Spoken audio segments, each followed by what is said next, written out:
Et puis une exposition à ne pas manquer, elle commence aujourd'hui au musée de Normandie à Caen et se déplacera l'an prochain à Alençon et à Saint-Lô. Elle regroupe une sélection des acquisitions effectuées par les musées de la région depuis 15 ans, depuis 1993. C'est l'occasion de découvrir le travail de 24 établissements muséographiques répartis dans les 3 départements bas-normands.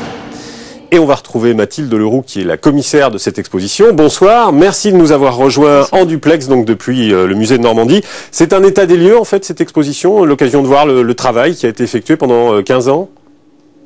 Oui, effectivement. L'exposition présente une sélection exceptionnelle d'objets, d'ensemble d'objets et d'œuvres qui ont été acquis ces 15 dernières années par les musées bas-normands avec l'aide du FRAM, le Fonds régional d'acquisition des musées. Mais il ne s'agit ici que d'un aperçu, que d'une sélection du travail accompli, puisque 635 acquisitions ont pu être réalisées grâce à l'aide du FRAM. Alors c'est très éclectique hein, quand on regarde un petit peu ce qu'il y a dans cette exposition. On passe de Jules Barbet d'Aurevilly jusqu'au photographe Olivier Mériel. C'est quand même un large panel, on va dire. Il y a eu quand même une ligne directrice ?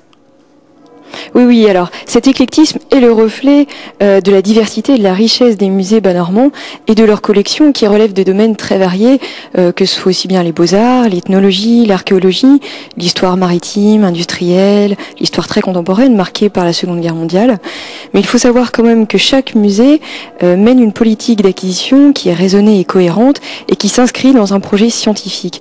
Donc là, cet éclectisme est une invitation à se rendre pour chacun des visiteurs de cette exposition sur les lieux mêmes de conservation de l'ensemble des collections des musées dans les musées bas-normands. Et cet éclectisme, en fait, est le reflet de la diversité des musées bas-normands.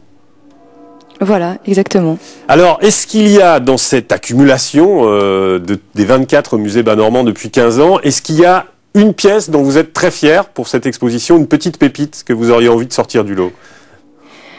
À vrai dire, je pense que toutes les œuvres, tous les objets, tous les ensembles d'objets qui sont présentés ici ont été des acquisitions marquantes pour tous les musées, quels qu'ils soient.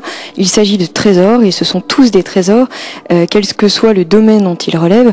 Et je pense que nous pouvons simplement dire qu'ici il s'agit pour le visiteur de sélectionner ce qui lui le touchera le plus, ce qui lui procurera également du plaisir à admirer, mais je n'ai pas l'intention d'imposer un choix tout à fait subjectif sur cette sélection qui, je le rappelle, est vraiment une sélection d'œuvres marquantes qui sont à la fois significatives et représentatives des politiques d'acquisition et des collections de chaque musée.